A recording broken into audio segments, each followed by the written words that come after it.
Hello guys, bridge course के प्रश्न पत्र की भाग एक सीरीज इसलिए है ताकि वीडियो लंबी ना हो और इसमें हम प्रीवियस ईयर क्वेश्चन पेपर को देखेंगे।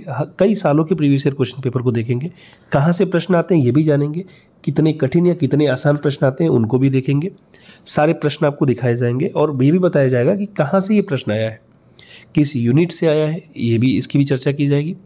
और साथ ही दोस्तों, अगर आप शॉर्ट नोट्स पढ़ना चाहते हैं इसके लिए तो वो भी अवेलेबल कराया जाएगा, तो इसलिए आप हमारे साथ बने रहिए क्योंकि बहुत सारी चीज़ें आपको मैं अपनी तरफ से मुहैया भी कराऊंगा। अब सबसे पहले दोस्तों बात करते हैं हमारे मॉड्यूल 1 की, जिसका नाम है प्रारंभिक शिक्षा, संदर्भ, चुनौतियाँ और सरोकार। देखिए दोस्तों, इसमें कुल 2 खंड है, यानी 2 भाग हैं इसमें। एक भाग में 3 यूनिट यानी 3 चैप्टर समझ लीजिए, और दूसरे भाग में भी 3 यूनिट यानी 3 चैप्टर, कुल 6 चैप्टर 6 यूनिट है। सबसे इंपॉर्टेंट यूनिट है भाग 1 की इकाई 1, यूनिट 1, जिसका नाम है प्रारंभिक शिक्षा का परिदृश्य। इसमें पहले कैसी शिक्षा प्रणाली थी, आधारभूत शिक्षा क्या है, अभी नई शिक्षा नीति क्या है, डीपीईपी क्या है, एसएसए क्या है, ईएफए क्या है, ये सारी चीज़ें आती हैं। यूनिट 2 भी इम्पॉर्टेंट है, तो मेरा मानिए यूनिट 1, यूनिट 2 और यूनिट 6 ये इम्पॉर्टेंट है 521 में से। बाकी यूनिट 3 प्रारंभिक शिक्षा की प्रगति है। यूनिट 4 इसमें शिक्षक एक पेशेवर रूप में, यानी कि सुसाधक कैसे, व्यवस्थापक कैसे, शोधकर्ता कैसे, ये शिक्षक के अलग अलग दायित्व हैं। और प्रारंभिक शिक्षा में गुणवत्ता, ये यूनिट 5 है। तो यूनिट 6, यूनिट 1 और यूनिट 2 ये सबसे इंपॉर्टेंट है 521 के लिए, बहुत ज़्यादा इंपॉर्टेंट है दोस्तों। अभी आपको विश्वास नहीं होगा, आप प्रश्न देखेंगे तो आपको समझ में आएगा। अब हम प्रश्न पत्र की तरफ चलते हैं। तो पहला प्रश्न है, बुद्ध काल के दौरान अनुदेश प्रदान करते समय अनुपालित किए जाने वाले 3 कदम कौन से थे। अगला प्रश्न है, मध्यकाल के दौरान मदरसा में पढ़ाए जाने वाले किन 4 धर्मनिरपेक्ष विषयों के नाम लिखिए। तीसरा प्रश्न है, प्राथमिक कक्षाओं के लिए आरटी एक्ट 2009 के द्वारा संस्तुत शिक्षक और विद्यार्थी का अनुपात क्या है। अभी जो 1:25 है। हिमाचल प्रदेश में उच्च शिक्षा स्तर का सितंबर 2014 में विद्यार्थी शिक्षक अनुपात क्या था। अगला प्रश्न है, बच्चे के अधिकारों को सुरक्षित रखने के लिए आरटी 2009 में क्या प्रावधान रखा गया। आरटी एक्ट 2009 के अंतर्गत विविध प्राथमिक शिक्षा विषयों के नियोजन, प्रबंध और मॉनिटरिंग के लिए किस समिति का गठन किया गया। संपूर्ण गुणवत्ता प्रबंधन के लिए 2 बुनियादी मान्यताएं और 2 क्षेत्र लिखिए जो बच्चों के आध्यात्मिक विकास में सम्मिलित है।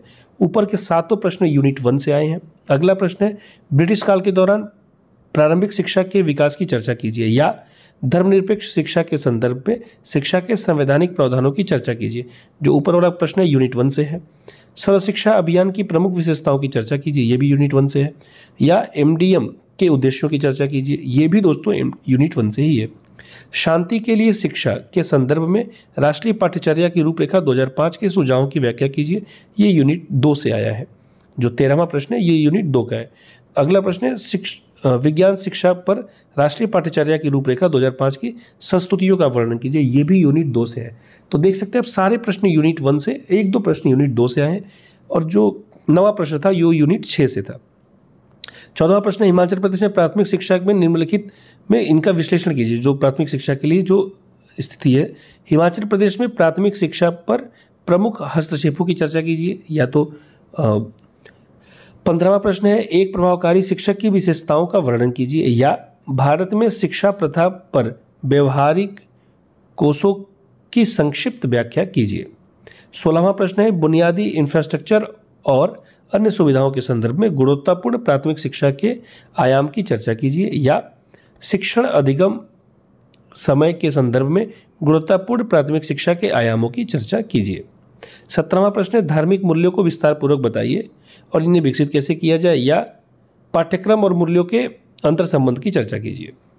18वां प्रश्न है, कंप्यूटर एडेड लर्निंग प्रोग्राम बालिकाओं और लैंगिक क्रियाकलापों के संदर्भ में हिमाचल प्रदेश में प्राथमिक शिक्षा पर योजनाओं और हस्तक्षेपों की चर्चा कीजिए।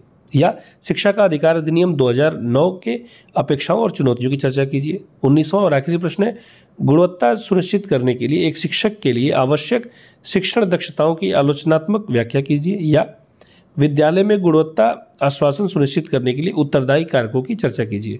देखिए इसके वीडियो थोड़ी जो क्वालिटी है वो थोड़ी ख़राब हो सकती है, पर 522 की क्वालिटी काफ़ी अच्छी रहेगी।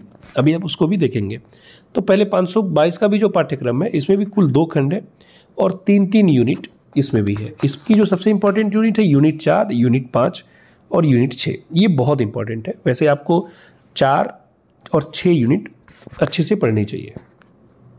तो सबसे पहले इसकी देखते हैं यूनिट 4 और यूनिट 6 में है क्या। तो यूनिट 2 बच्चा और बचपन की समझ, ये थोड़ा बहुत इंपॉर्टेंट है, इसको आप ऐसे रफली देख सकते हैं। लेकिन जो सबसे इंपॉर्टेंट है वो है यूनिट 2 बचपन से किशोरावस्था में परिवर्तन। माफ़ कीजिएगा, मैं 4 बोल दिया था। यूनिट 2 इंपॉर्टेंट है, बचपन से किशोरावस्था में परिवर्तन। यूनिट 3 बाल अधिकारों की बात करता है, इसको आप यूनिट 3 देख सकते हैं। पर यूनिट 2 बहुत इंपॉर्टेंट है, यूनिट 4 इंपॉर्टेंट है और यूनिट 6 इंपॉर्टेंट है। तो ये जो छठा यूनिट है प्रेरक अधिगम वातावरण का सृजन करना। अब 522 का प्रश्न पत्र देखते हैं। चूँकि वीडियो बहुत लंबी हो जाती है इसलिए मैंने जो पाठ्यक्रम है उसको बहुत शॉर्ट में कंक्लूड किया।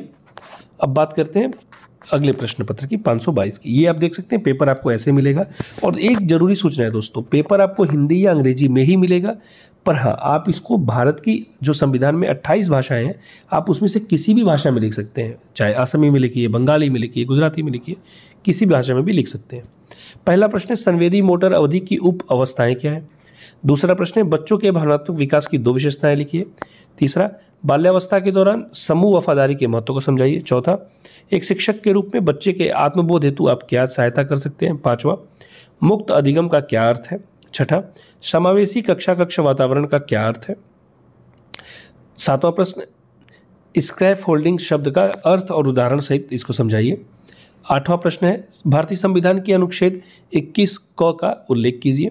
और 9वां प्रश्न है बाल्यावस्था अवधि के अंतर्गत आने वाली 2 अवस्थाओं के नाम लिखिए। 10वां प्रश्न है मानव विकास के किन्हीं 2 सिद्धांतों की चर्चा कीजिए। 11वां प्रश्न शिक्षा और कौशल विभाग लंदन द्वारा दिए गए कक्षा कक्ष वातावरण में किन्हीं 5 प्रमुख आयामों को समझाइए। या गुणवत्ता शिक्षण परिसर के से संबंधित किन्हीं 2 मुद्दों को उदाहरण सहित स्पष्ट कीजिए। 12वां प्रश्न है बाल सुरक्षा मुद्दे के लिए रोकथाम पिरामिड को उदाहरण सहित समझाइए। या एक बाल अनुकूल शिक्षक की किन्हीं 5 विशेषताओं को सूचीबद्ध कीजिए। इसमें से कोई जो या में है एक ही करना है। 13वां प्रश्न है वृद्धि और विकास के बीच अंतर को स्पष्ट कीजिए कि वृद्धि क्या है और विकास क्या है। या फिर ज्ञानात्मक विकास की अवस्थाओं में औपचारिक संक्रिया अवस्था की विशेषता को समझाइए। औपचारिक संक्रिया की अवस्था की विशेषता क्या है। 14वां प्रश्न है अधिगम के निकट विकास क्षेत्र की अवधारणा को समझाइए। या फिर एक शिक्षार्थी को स्व अधिगम से मिलने वाले विभिन्न लाभों को समझाइए। बाल तस्करी के कारणों को विस्तार से समझाइए। 15वां प्रश्न है। या फिर बाल मजदूरी को एक प्रकार के बाल उत्पीड़न के रूप में स्पष्ट कीजिए। 16वां प्रश्न है शिक्षार्थियों में बाल्यावस्था के दौरान मादक पदार्थों के सेवन के लक्षण बताइए। या फिर शिक्षार्थियों में बाल्यावस्था के दौरान नकारात्मक चिंतन को एक समस्या के रूप में वर्णित कीजिए या एक समस्या के रूप में समझाइए।